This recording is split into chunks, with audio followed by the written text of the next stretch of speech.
आज अपन psychiatric disorder के इस पार्ट में अपन पढ़ेंगे कि साइकोसिस के अंदर कौन कौन से डिसऑर्डर थे, जिसमें पहले अपन ने सिजोफ्रेनिया पढ़ लिया। अब अपन देखेंगे मूड डिसऑर्डर के बारे में, क्योंकि एक साइकेट्रिक पेशेंट उसके अंदर सिजोफ्रेनिया के साथ साथ कहीं ना कहीं उसके मूड में भी डिस्टर्बेंस आता है, हाइपर एक्टिव होना, ज़्यादा डिप्रेसिव रहना, ऐसी करके और बहुत सारी कंडीशंस है जिसको अपन पढ़ेंगे मूड डिसऑर्डर के अंदर। तो मूड डिसऑर्डर क्या है, पहले अपन इस टर्मिनोलॉजी को समझते हैं। मूड डिसऑर्डर क्या है, मूड क्या होता है, ये it is a internal emotional state of all individual. अगर मूड की बात करें तो एक इंटरनल स्टेट है, इंटरनल मतलब आंतरिक तौर पे किसी भी इंडिविजुअल के आंतरिक इमोशनल स्टेट है और किसी भी इंडिविजुअल का, दैट इज द मूड। और अफेक्ट जो बाहर शो करता है वो है एक्सटर्नल एक्सप्रेशन, यानी जो इंटरनल जो फीलिंग है उसको जब वो बाहर एक्सप्रेस करेगा तब अपन उसको कहेंगे अफेक्ट। तो मेन दो टर्मिनोलॉजी थी जिसको अपन को समझना था ताकि अपन मूड डिसऑर्डर में इनका बार बार यूज में ले सके।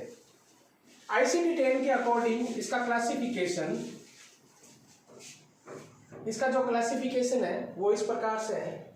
जो मूड डिसऑर्डर का जो पेज है ICD-10 में वो है F ब्लॉक, और F ब्लॉक के 30th नंबर के ऊपर से ये शुरू होता है और कंसिस्टेंटली आगे चलता रहता है। तो मूड डिसऑर्डर में F30 पॉइंट के ऊपर आता है मैनिक एपिसोड, F31 पे बाइपोलर अफेक्टिव, F32 पे डिप्रेशन, F33 पे रिकरेंट डिप्रेशन डिसऑर्डर, F34 पे परसिस्टेंट मूड डिसऑर्डर, F38 पे अदर मूड डिसऑर्डर और F39 पे स्पेसिफाइड मूड डिसऑर्डर।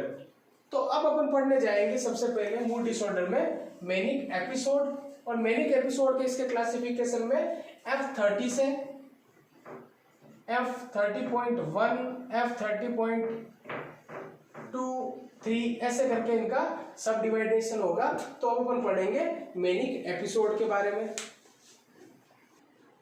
ICD-10 के क्लासिफिकेशन में अपन ने देखा था कि F30 की जो पोस्ट दी गई है वो मैनिक एपिसोड को दी गई थी। तो मैनिक एपिसोड या मेनिया के बारे में अपन देखेंगे कि mania it refers to a syndrome, यानी इसको क्या बताया गया किस रिकॉर्ड में, it is a syndrome, because इसमें एक से बहुत सारे साइन और सिम्टम और बहुत सारे डिसऑर्डर को इन्होंने मिलाया है। इन विच द सेंट्रल फीचर, जो मेन इसका फीचर है उसको क्या बोला है उन्होंने, आर ओवर एक्टिविटी, यानी बहुत ज्यादा हाइपर एक्टिव रहेगा, दैट इज ओवर एक्टिविटी, और मूड चेंज, ओवर एक्टिविटी के साथ साथ क्या होना, मूड के अंदर स्विंग होना, एंड सेल्फ इंपॉर्टेंट आइडिया, और साथ ही साथ खुद को ही क्या देना, ओवर वैल्यू देना, इसी को बोला गया है manic episode, that is the mania, it is the definition of mania.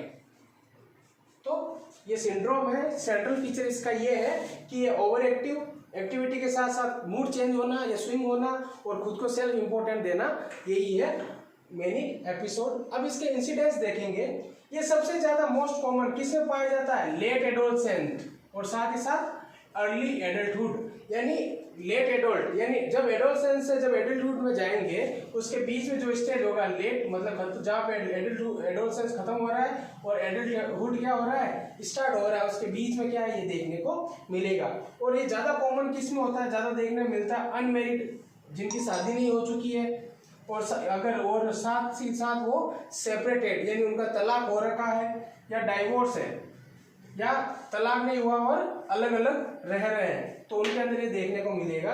ये शहरी यानी अर्बन एरिया में ज्यादा देखने को मिलता है, और वो भी किसमें, अपर सोशियो इकोनॉमिक ग्रुप, जो अपर सोशियो, जो सोसाइटी में सबसे ऊपर वाला ग्रुप है, जो सबसे अच्छा या रेंज या सबसे टॉप वाला जो ग्रुप है उसके अंदर ये देखने को मिलता है। मोनोजाइगोटिक ट्विंस के अंदर ये ज्यादा देखने को मिला है।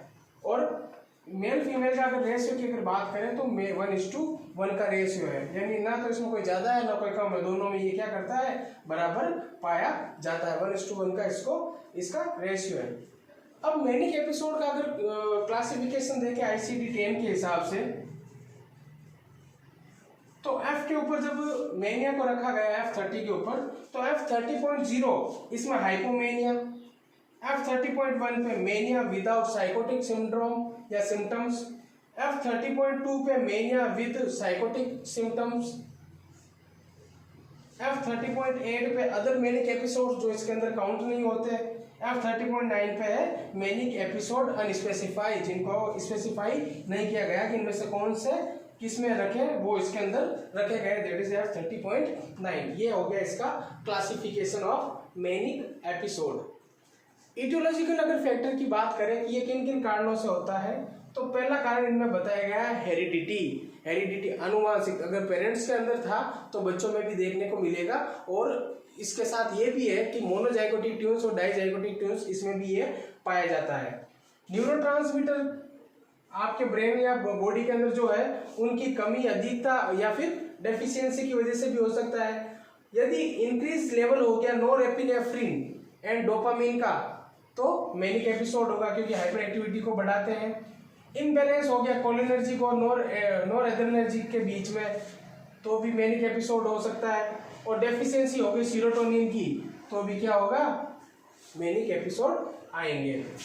और साथ में स्ट्रेसफुल लाइफ, अगर बहुत ही ज्यादा तनाव के अंदर जिंदगी जी रहे हैं तो भी क्या होगा, ये शो करेगा कि आप में कहीं ना कहीं चांसेस है मैनिक एपिसोड आने के। और condition with affect the brain function, ऐसी कोई कंडीशन जो ब्रेन के फंक्शन को अफेक्ट करती है, स्ट्रेसफुल लाइफ हुआ, कोई एक्सीडेंटल हुआ, कोई भी ऐसी कंडीशन, वो भी ये रीजन हो सकता है मैनिक एपिसोड का। तो ये सारी चीजें इसके अंदर अपन ने देख ली कि कौन कौन सा होता है। तो इन चीज पे ध्यान ज्यादा देने की जरूरत है कि कौन कौन से ट्रांसमीटर्स क्या करते हैं, इस चीज को अफेक्ट करते हैं। अब अपन देखेंगे इसके साइकोपैथोलॉजी। अगर साइकोपैथोलॉजी की अगर बात कर रहे हैं मूड डिसऑर्डर में मेनिया पेशेंट की, तो उसमें देखा गया lake of inhibition of psychological reaction. Inhibition का मतलब इनहिबिट करना, रोकना। तो उसके अंदर किसी भी साइकोलॉजिकल रिएक्शन होती है या कुछ ऐसे आइडियाज आते हैं या ऐसी कोई कंडीशन होती है जिसमें वो क्या नहीं कर पाता, उन आइडियाज को रोक नहीं पाता, या अपन ये कह सकते हैं कि इसमें फ्लाइट ऑफ आइडियाज देखने को मिलेंगे, या फ्लाइट ऑफ आइडियाज यानी lake of inhibition of psychological reactions. उसके बाद में वो होगा डिस्ट्रैक्टेबिलिटी, क्योंकि उसका ध्यान पूरा का पूरा उन फ्लाइट ऑफ आइडियाज के ऊपर जाएगा।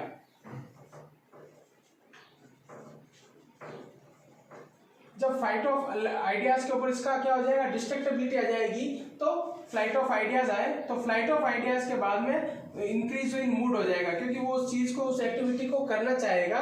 और वो अकम्पनीड बाय जनरल वेलबींग, जो इसकी नॉर्मल एक्टिविटी या जनरल वेलबींग है उसके साथ मिलकर के वो क्या करेगा, अपने फ्लाइट ऑफ आइडियाज को क्या करेगा, अचीव करने की कोशिश करेगा। इसकी वजह से उसके अंदर लेक ऑफ इंसाइट होगा, उसको नहीं पता वो क्या कर रहा है क्या नहीं कर रहा, बस उसको वो चीज करनी है, क्योंकि अपन ने देखा इनहिबिशन हो रहा है, वो उनको रोक नहीं पाएगा, उसकी कमी है। और उसके बाद में जो चीज देखने को मिलेगी वो उनके अंदर अकम्पनीड होगी, किससे, मैनिक स्टेट से। तो ये पूरी साइकोपैथोलॉजी है मैनिक पेशेंट की या मैनिक एपिसोड की। अपन देखेंगे अब क्लिनिकल मैनिफेस्टेशंस। अगर किसी को मेनिया होगा या मैनिक एपिसोड्स आएंगे तो उसमें क्या क्या देखने को मिलेगा। यहाँ पे एक चीज याद करने या ध्यान रखने लायक ये है कि जो क्लिनिकल मैनिफेस्टेशंस अपन देख रहे हैं वो जो अपने शुरुआत में जो डेफिनेशन जो साइकोपैथोलॉजी वो तो सबकी कॉमन रहेगी।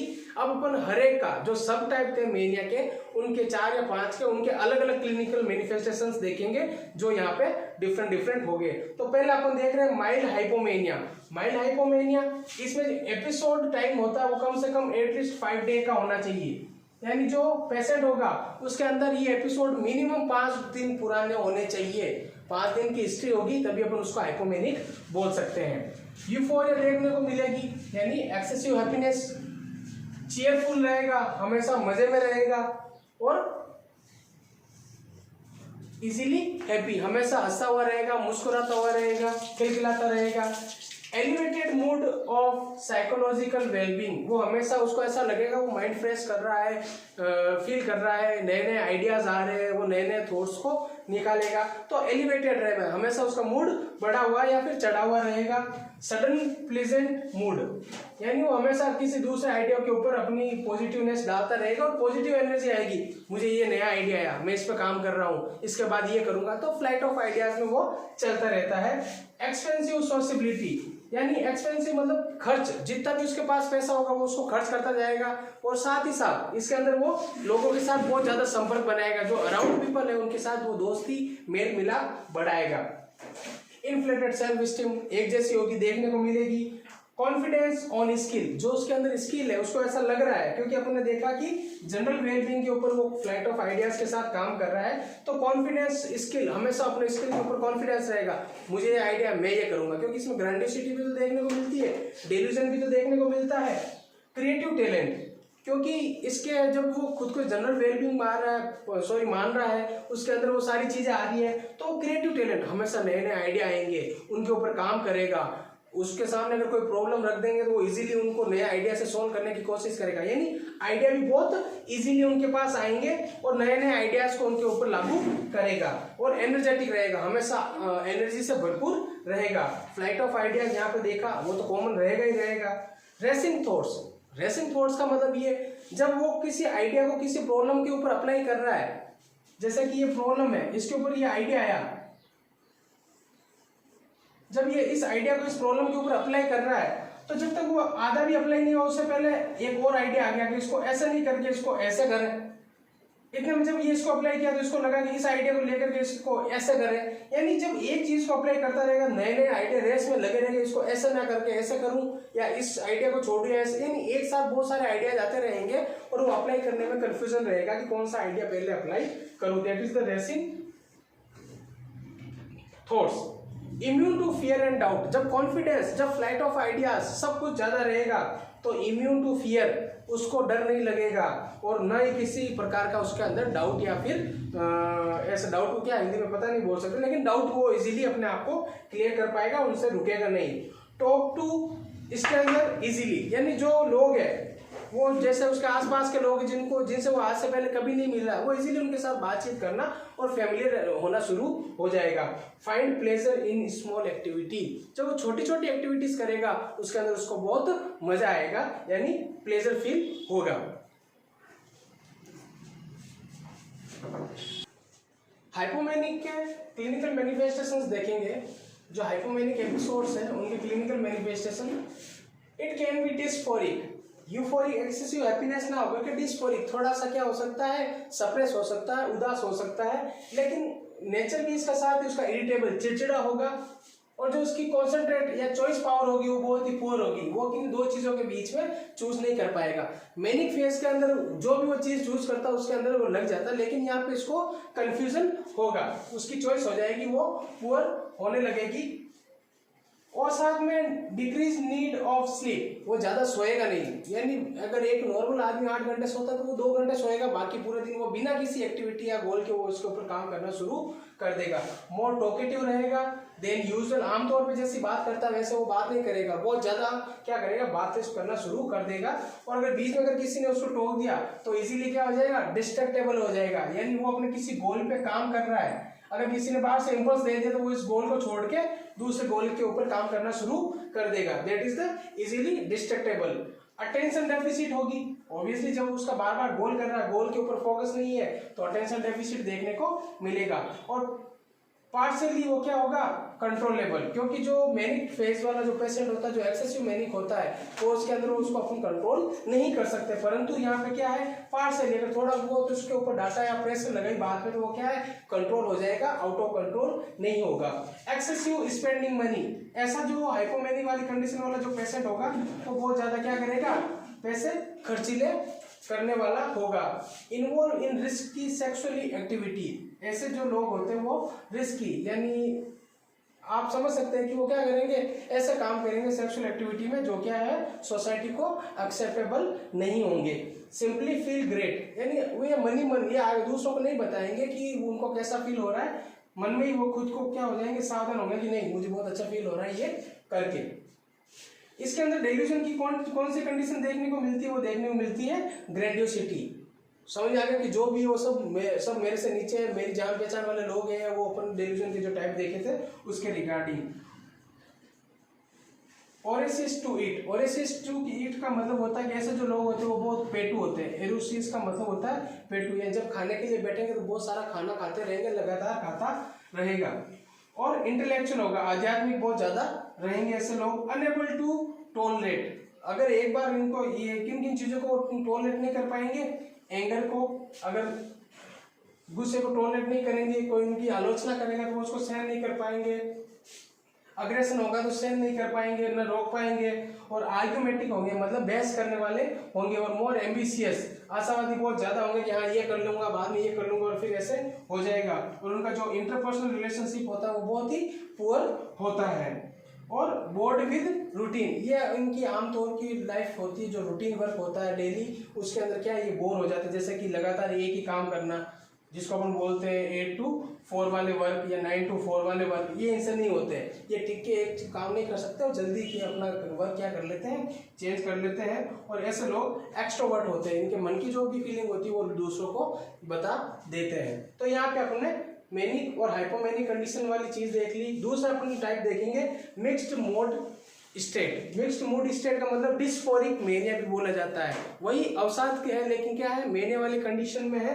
इसके अंदर क्या होता है कि जो सिम्टम्स आते हैं वो डिप्रेशन प्लस मेनिया के क्या होंगे, साथ में होंगे। यानी एक दिन की एक्टिविटी में कुछ टाइम इनका डिप्रेशन का होगा और कुछ मेनिया का होगा, इसलिए इसको क्या बोला जाता है, मिक्स्ड मूड स्टेट या dysphoric mania during different time period. यानी एक टाइम पीरियड के अंदर डिफरेंट दोनों इनका ये मूड स्विंग देखने को मिलेगा, और इसकी वजह से क्या होगा, प्रोबेबिलिटी ऑफ सुसाइड, ऐसे लोग आत्महत्या भी कर लेते हैं।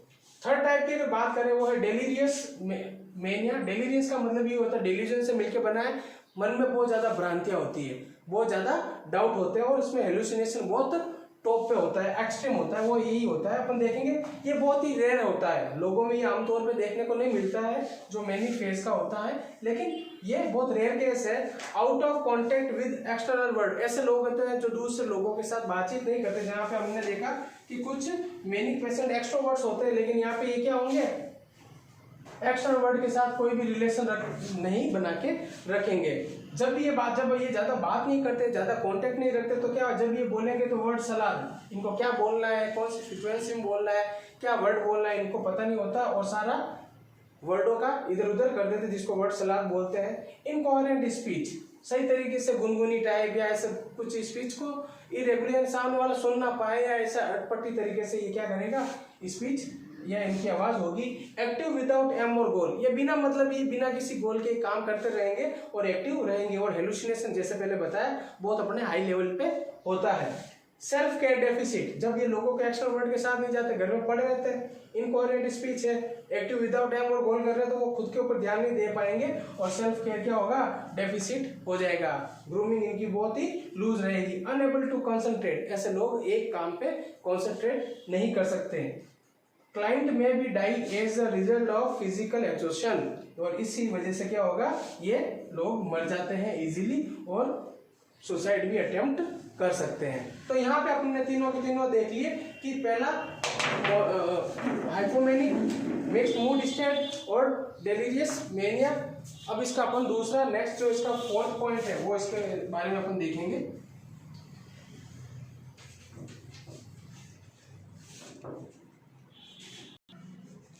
फोर्थ पॉइंट है जो एक्यूट मेनिया, इसके बारे में बात करेंगे।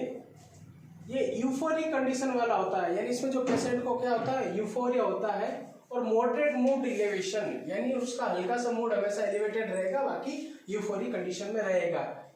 इसकी वजह से इनका इंक्रीज साइकोमोटर एक्टिविटी हो जाएगा, और जो डेल्यूजन होगा वो सारे प्रकारों का पाया जाएगा, ग्रेंडियोसिटी हुआ, कंट्रोल वाला हुआ, वो सारी चीजें उनमें देखने को मिलेगी। अगर इनको कहीं पे काम करता हुआ या इनके काम करने के द्वारा इनको बीच में अगर टोक दिया या रोकने की कोशिश की, तो ये बहुत ही ज्यादा क्या हो जाएंगे, इरिटेट हो जाएंगे, चिड़चिड़े हो जाएंगे और गुस्सा होना शुरू कर देंगे। ऐसे लोग रेस्टलेसनेस होते हैं, एक जगह टिक के काम नहीं करते, सॉरी लगातार काम करते रहते हैं, किसी प्रकार की रेस्ट नहीं लेते। और ओवर टॉकेटिवनेस है, बहुत ज्यादा बातचीत करने वाले ये लोग होते हैं। डिस्ट्रेस टू फैमिली, इस वजह से इंसान लक्षणों की वजह से इनकी फैमिली में हमेशा तनाव बना रहता है, और साथ ही साथ इनके जो पर्सनल रिलेशंस है उसके अंदर भी क्या होगा, स्ट्रेस बना हुआ रहेगा। डिस्ट्रैक्ट इजीली, जब इनको कुछ भी बोलेंगे तो ये भी क्या हो जाएंगे, इजीली डिस्ट्रैक्ट हो जाएंगे, क्योंकि एक्यूट मेनिया की शुरुआती स्टेज है। फ्लाइट ऑफ आइडिया इनमें देखने को मिलेगा, और रेसिंग थॉट्स एक थॉट्स के बाद लगातार इनके पास थॉट्स आते रहेंगे, और कौन सा थॉट्स अप्लाई करूं, और जब तक वो दूसरा अप्लाई करते रहेंगे तो तीसरा और थॉट आता जाएगा, ये इनके दिमाग में चलता रहता है। और decrease need of sleep and don't look fatigue, इनको कभी भी नींद की आवश्यकता नहीं होती, लेकिन उसके बावजूद ये कभी थके हुए महसूस फील नहीं होते और नहीं कभी थके हुए दिखेंगे। फ्रिक्वेंटली डिनाइल इजीली, यानी इन्होंने कुछ काम किया या कुछ गड़बड़ की और इनसे पूछा कि तुमने ये काम किया, नहीं मैंने नहीं किया, यानी ऑन द स्पॉट उस चीज को डिनाई कर देंगे, ऐसा उनका नेचर होता है। और इंक्रीज परसेप्शन ऑफ नीड, इनको हमेशा किसी न किसी चीज की जरूरत रहती है कि हाँ मुझे ये चाहिए, मुझे ये लाके दो, मुझे ये लाके दो, that is the need of perception, कि मेरे पास ये होना चाहिए, वो होना चाहिए, वो सारी चीजें। इनको बहुत ज्यादा गुस्सा आता है, ये बहुत ही ज्यादा हाइपर सेंसिटिव होते हैं। हाइपर सेक्सुअल ड्राइव, यानी ऐसे सेक्सुअल एक्टिविटी के अंदर ये क्या बहुत ज्यादा एक्टिव रहते हैं। हाइपर रिलीजियस होते हैं, अपने धर्म को लेकर के ये बहुत ज्यादा ओरिएंटेड रहते हैं कि उनके बारे में कोई गलत बात ना करे और हर किसी को उसके बारे में एक्सप्लेनेशन देते रहते हैं। इंक्रीज सब्सटेंस एब्यूज, ये क्या करेंगे, बहुत ज्यादा किसी भी चीज का सब्सटेंस एब्यूज यानी कोई भी नशा पता ये बहुत ज्यादा करेंगे और ऐसी बहुत चीजों का मिसयूज करेंगे। अनरियलिस्टिक बिलीव, यानी unrealistic believe of super power, क्योंकि इनके अंदर अपन ने क्या देखा, डेल्यूजन देखा। जब डेल्यूजन देखा तो इसके अंदर इनको ऐसा लगा था कि हाँ इनके अंदर बहुत अच्छी पावर है जिसको वो कंट्रोल करें, ये सबको ये कंट्रोल कर रहे हैं, उनके अच्छी लोगों से जान पहचान है। अनरियलिस्टिक बिलीव हो गया। डिनाइल टेंडेंसी, वही अपन ने यहाँ पे देखा कि वो क्या करेंगे, हर किसी चीज को इजीली डिनाइल करेंगे। इन डिक्रीज हाइजीन, इसकी वजह से खुद की ग्रूमिंग इनकी अच्छी नहीं होगी। गिव फ्री सजेशंस, लोगों को ये फ्री में सजेशन देते हुए रहेंगे, इनके सामने कोई भी बात रखो तो आपकी बात पूरी सुनेंगे और अपनी बात वो उनको यानी उनका सॉल्यूशन दिखाने की कोशिश करेंगे। और हेलुसिनेशन इनमें देखा जाता है, लेकिन ये क्या नहीं है, कॉमन नहीं है। बहुत रेयर केस के अंदर एक्यूट मेनिया के अंदर हेलुसिनेशन दिखता है। तो यहाँ पे अपन ने मेनिया के जो चारों प्रकार थे उनके बारे में देख लिया। अब देखेंगे इनके कॉमन ट्रीटमेंट मोडेलिटीज के बारे में और डायग्नोसिस के बारे में। ट्रीटमेंट मोडेलिटीज की अगर बात करें तो इनवॉलेंट्री एडमिशन में भी रिक्वायर्ड, जब पेशेंट जब तक उसको उसके घर वाले खुद खींच करके या खुद नहीं लेके आते तब तक अपन उसका एडमिशन नहीं करेंगे, क्योंकि वो घर पे कंपनसेट नहीं कर पा रहा है, लोगों के साथ सहयोग नहीं बना पा रहा खुद की फैमिली के साथ, तो फैमिली वाले तंग होकर के उसको खुद लेके आएंगे तभी उसको एडमिशन दिया जाता है, नहीं तो नहीं दिया जाता, क्योंकि वो बाहर इसीलिए क्या अपने आप को कंफर्टेबल फील कर रहा है। अगर डायग्नोस की बात करें तो डायग्नोसिस के अंदर यूज यंग मेनिया स्केल, ये एक स्केल होती है जिसमें मेनिक पेशेंट को क्या किया जाता है, स्केल के अकॉर्डिंग उसको मार्किंग करके उसका देखा जाता है कि वो कितना मेनिक है। तो वो ICD-10 का डायग्नोस्टिक क्राइटेरिया है, उसको ध्यान में रखते हुए और बेस्ड ऑन साइन और सिम्टम, इन तीनों चीजों को ध्यान में रखते हुए उसका डायग्नोसिस किया जाता है। अगर फार्माकोलॉजी की बात करें तो लिथियम जो ड्रग दी जाती है उसको 900 to 2100 mg पर डे के हिसाब से, कार्बामेज़ापाइन दी जाती है 600 to 1800 mg पर डे के हिसाब से, सोडियम वाल्पोरेट 600 to 2600 और लेमोट्रिजिन वो 25 to 200 mg पर डे के हिसाब से दी जाती है। और इसके अंदर सिर्फ जो एक्यूट मेनिया है उसके अंदर ECT को प्रिस्क्राइब किया गया है। और साइकोफिजियोलॉजी और साइकोसोशल थेरेपीज की बात करें तो इसमें फैमिली थेरेपी और मैरिटल थेरेपी देने की जरूरत है, क्योंकि ऐसे पेशेंट को उनकी फैमिली को गाइड करना होता है कि इसका नेचर ऐसा ही रहेगा, आप किस तरीके से धीरे धीरे उसको क्या कर सकते हो, सप्रेस कर सकते हो। और मैरिटल थेरेपी इसलिए क्योंकि कंप्लेन ये होगी कि एक्स्ट्रा सेक्सुअल एक्टिविटीज और दूसरा इरिटेशन, चिड़चिड़ा, तो इसकी वजह से उनको बताया जाएगा कि हाँ कि आपके पेशेंट के अंदर ये चीज देखने को मिलेगी, तो इन दोनों थेरेपी की बहुत ज्यादा आवश्यकता होती है। तो यहाँ पे अपना मेनिया जो एपिसोड है वो पूरा कंप्लीट होता है। नेक्स्ट वीडियो में अपन अदर साइकेट्रिक डिसऑर्डर के बारे में बात करेंगे जो मूड डिसऑर्डर्स है।